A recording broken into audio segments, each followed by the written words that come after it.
Good afternoon. I am Linda Tesar, Director of Graduate Studies at the prestigious University of Michigan Economics Department. I understand you are a prospective student. Yes. I have many interesting research ideas. No, you do not. You cannot have any good research ideas until you pass your prelims. What do I need to do to pass my prelims? Passing prelims is easy.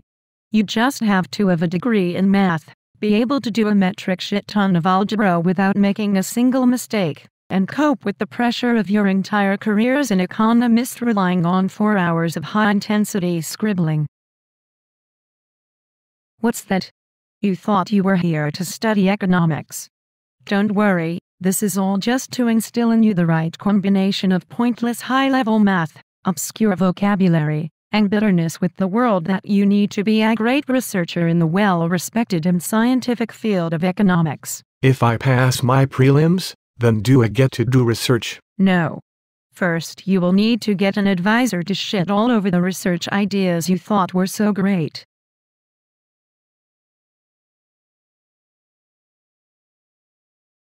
Finding an advisor is easy. You just have to cold contact a member of the faculty, email them 15 times to set up a meeting, let them shoot down all your research ideas and interests, and then ask them to take pity on you and advise you. Oh, and by the way, if your advisor is not your intellectual soulmate, you can forget about getting your FT in less than 7 years. So no pressure. Who might I ask to be my advisor? Well, that depends. Do you like Africa? Do you like sex? Yes? Then you may want to consider Rebecca Thornton. Blowjobs, AIDS, menstruation, circumcision. Rebecca Thornton's got it all. What is menstruation? If you do not know what menstruation is, you should be a theorist. If you want to run some dinky choice experiments or publish an econometrica paper no one will read, be a microeconomic theorist. If you would like to risk ruining the global economy, be a macroeconomist. Wow. I like the sound of macroeconomics. The macroeconomic faculty are a pleasant bunch. Your advisor could be Dmitry Stolyarov, a former Russian hitman who now takes pleasure in the subtle torture of students. Do you like taxes? It's okay, you can be honest. That's right, taxes are boring. Do you wear the same clothes every day for weeks on end? You should become a labor economist.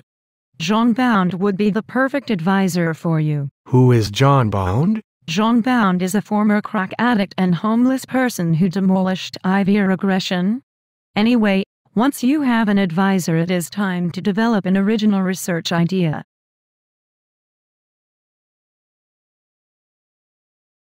First, write down all the research ideas you thought you had as a first and second year student. Now throw that list in a pit of fire. Everything on it is either impossible or it's been done before. Still, we expect you to know what you are doing and what your job market paper will be in the next 3 weeks. That sounds difficult. If you try an idea and it doesn't pan out, that's okay, except that you must be punished. In seminars, faculty will criticize the living hell out of your work just to make sure you know how horrible your first foray into research has been and how worthless you are as an economist. But it's okay, sometimes ideas don't pan out.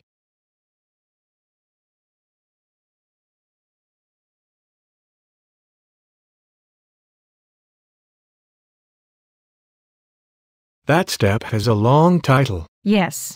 It's pretty self-explanatory. Let's move on to step 5 before everyone gets bored.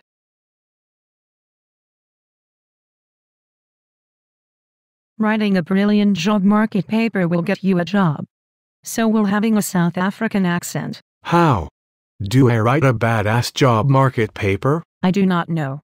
I just know how to give vague, smart-sounding advice. I wonder why students are taking longer and longer to graduate.